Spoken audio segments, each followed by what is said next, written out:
Halo semuanya, kembali lagi bersama aku. Hari ini aku akan menjelaskan tentang ujian tengah semester untuk kelas Sistem Multimedia dengan kode I3150. Yang belum kenal, perkenalkan namaku Arga Daniel Renardo Samosir dengan NIM 1822023. Kita mulai pembahasannya. Yang pertama, soalnya adalah terangkan proses sampling sinyal satu dimensi fx secara matematis dengan menggunakan operasi konvolusi. Pertama, kita harus mengerti apa itu sampling. Sampling adalah pengambilan cuplikan dari sinyal kontinu yang adalah bunyi nyata. Secara matematis didefinisikan sebagai XS, N sama dengan X, NT, dengan T sebagai periode sampling dan N pencacah sampling. Dalam mengambil sampling, kita mengambil dua titik sebagai representasi dari keseluruhan sinyal yang akan kita olah dan kita analisis. Lalu, berikutnya kita harus mengerti apa itu konvolusi. Konvolusi adalah penggabungan dua sinyal yang menghasilkan sebuah sinyal baru.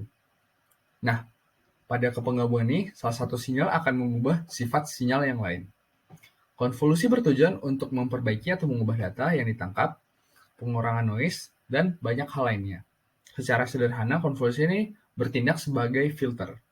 Misalnya ada gambar yang berwarna, maka diubah menjadi gambar yang tidak berwarna, atau gambar yang memiliki noise menjadi gambar yang bersih. Konvolusi secara matematis didefinisikan sebagai berikut. Untuk kiri sebagai fungsi kontinu dan kanannya sebagai fungsi diskrit dengan sigma. Untuk melakukan proses sampling, kita mengambil fungsi fx sebagai sinyal kontinu dan gx sebagai sinyal impuls yang terus ke atas. Nah, fx berperan sebagai sinyal yang akan disampling. Lalu hasil konvolusinya sebagai berikut, yaitu di mana sinyal impuls yang terus ke atas tidak terhingga akan dibatasi oleh sinyal kontinu yang memiliki batas atas. Maka akan dihasilkan sebagai sinyal yang baru yang mengubah kedua sifat dari sinyal tersebut. Hasil konvolusi ini masih belum bisa dimasukkan sebagai sinyal digital karena nilai-nilainya tidak dapat dimasukkan secara biner. Oleh itu kita perlu melakukan pembulatan ke atas atau ke bawah sehingga inputnya sesuai dengan nilai biner. Secara sederhana kegiatan ini untuk mengubah set input yang besar, yaitu banyak input yang pada sinyal hasil konvolusi tadi berada pada hasil desimal yang banyak, dan kita perlu masukkannya mendefinisikannya sebagai sinyal-sinyal yang bulat yang dapat didefinisikan sebagai biner. Fungsi kuantisasi dapat didefinisikan secara matematis sebagai berikut. XQN sama dengan Q fungsi kuantisasi XN dalam kurung N. Hasil kuantisasi dapat dilihat sebagai berikut.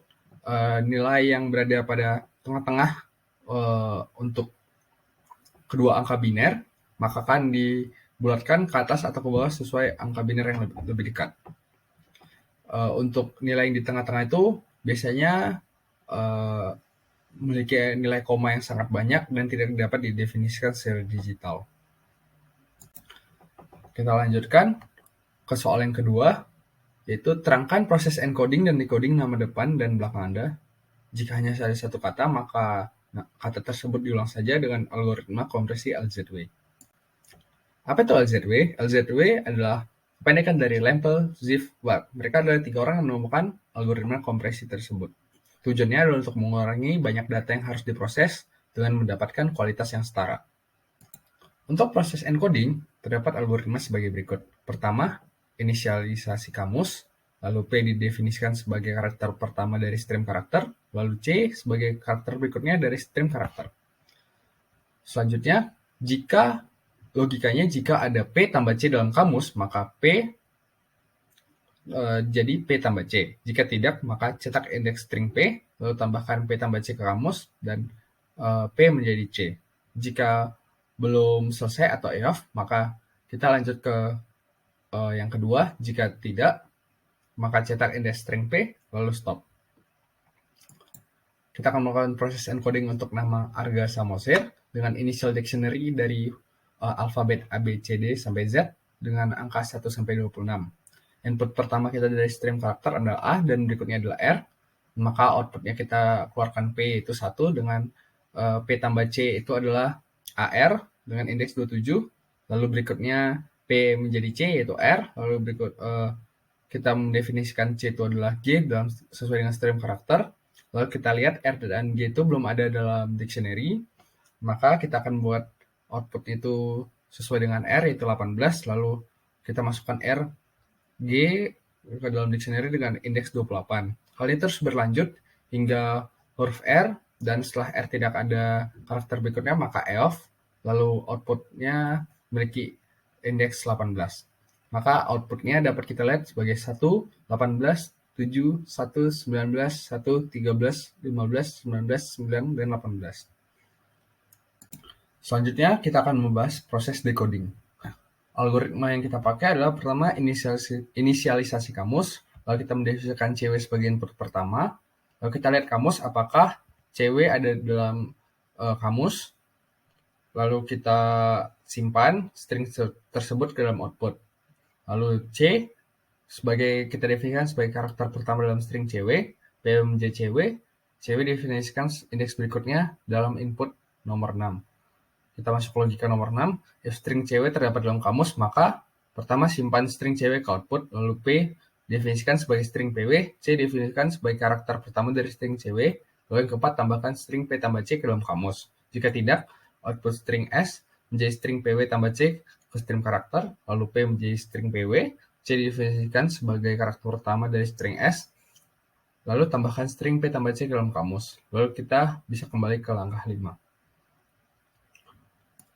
Kita akan melakukan proses decoding untuk dari output hasil encoding yang nama Arga Samosir. Maka inputnya menjadi 1, 18, 7, 1, 19, 1, 13, 15, 19, 9, 18. Dengan initial dictionary seperti tadi, A sampai Z dengan angka 1 sampai 26. Pertama, PW string kita tidak ada, 0, maka CW adalah stream karakter yang berikutnya, yaitu indeks 1 dengan string A, maka C adalah A, outputnya adalah A. Yang kita tambahkan ke dictionary adalah indeks 1 dengan string A, lalu PW stringnya adalah A, lalu stream karakter berikutnya adalah R dengan 18, yaitu kemasukan ke CW, P-nya adalah A, C-nya adalah R, outputnya adalah R, P tambah C adalah AR, tidak ada dalam dictionary, maka sebagai indeks 27. Hal ini terus berlanjut hingga yang terakhir, yaitu dengan indeks 18, yaitu R, dan itu termasuk didefinisikan sebagai huruf terakhir, maka tidak ada kelanjutan dari input yang dapat dimasukkan ke dalam CW. Lalu output yang kita dapatkan adalah A, R, G, A, S, A, M, O, S, E, R, dan sesuai dengan nama depan dan belakang saya. Kita lanjutkan ke soal pembahasan nomor 3, yaitu terangkan proses encoding dan decoding citra foto milik Anda seperti saat latihan di kelas. Pada saat latihan, saya menggunakan program Python, yaitu dengan library Jupyter Notebook, untuk melakukan proses analisis dan pengolahan foto. Langkah pertama yang dilakukan adalah pemilihan foto. Saya memilih foto yang memiliki muka saya dengan jelas. Lalu yang kedua, kita melakukan import library, masukkan library yang dibutuhkan sehingga dapat menggunakan fungsi untuk menganalisis dan mengelola gambar. Selanjutnya, memasukkan dan mengukur gambar. Kita melakukan import gambar ke dalam Jupyter Notebook, lalu kita akan mengukur gambar dan mengambil color space YCRCB dari setiap pixel yang ada dan didefinisikan sebagai array berikut. Selanjutnya, kita akan melakukan proses kompresi. Yang pertama, kita mengambil space dari color space yang telah kita definisikan. Lalu kita mengambil macro block 8x8, yaitu kita mengambil pixel 8x8 dan kita gabungkan menjadi sebuah macro block. Ada di samping adalah kode warna dari macro block yang telah diambil. Lalu macro block tersebut kita kurangi dengan angka 128 dan hasilnya sebagai berikut. Dari macro block yang telah kita buat, maka kita akan mengambil DCT. Setelah itu, kita akan memasukkan tabel kuantitisasi secara manual. tabel kuantitasasi ini sudah ada standarnya dan maka kita akan menggunakan standar yang telah ada. Setelah itu kita akan melakukan pembagian DCT per kuantitasasi dan mendapatkan hasil sebagai berikut. Setelah melakukan kompresi, kita akan melakukan dekompresi sebagai pengembalian nilai yang telah ada. Maka pertama kita akan melakukan dekuantisasi. Dekuantisasi yang kita lakukan mengembalikan nilai dengan tabel kuantisasi, yaitu mengalihkan nilai pembagian dengan tabel kuantisasi dihasilkan nilai sebagai berikut. Lalu dari hasil yang ada kita melakukan inverse matriks DCT. Setelah itu hasilnya ditambahkan dengan 128. Dapat dilihat hasil yang sama ditemukan hasil dekompresi dan hasil dari dekompresi yang kita lakukan.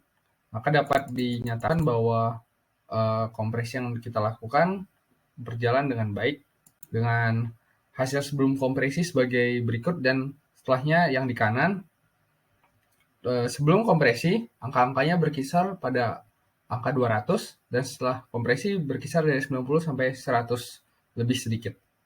Nah, pada secara angka dapat dilihat bahwa sebelum kompresi ditemukan angka yang lebih besar, maka data yang harus diolah lebih banyak dan setelah kompresi angka yang harus diolah menjadi lebih dikit.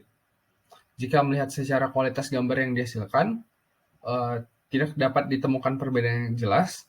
Dapat dilihat juga bahwa citra yang dihasilkan masih mirip, sehingga kita dapat mengelola informasi untuk mata manusia masih secara jelas dan tidak memiliki kehilangan informasi yang penting. Demikian pembahasan untuk 3 soal UTS. Terima kasih telah mendengar penjelasan saya. Jika saya ada salah, mohon maaf dan semoga hari kamu menjadi bahagia. Terima kasih.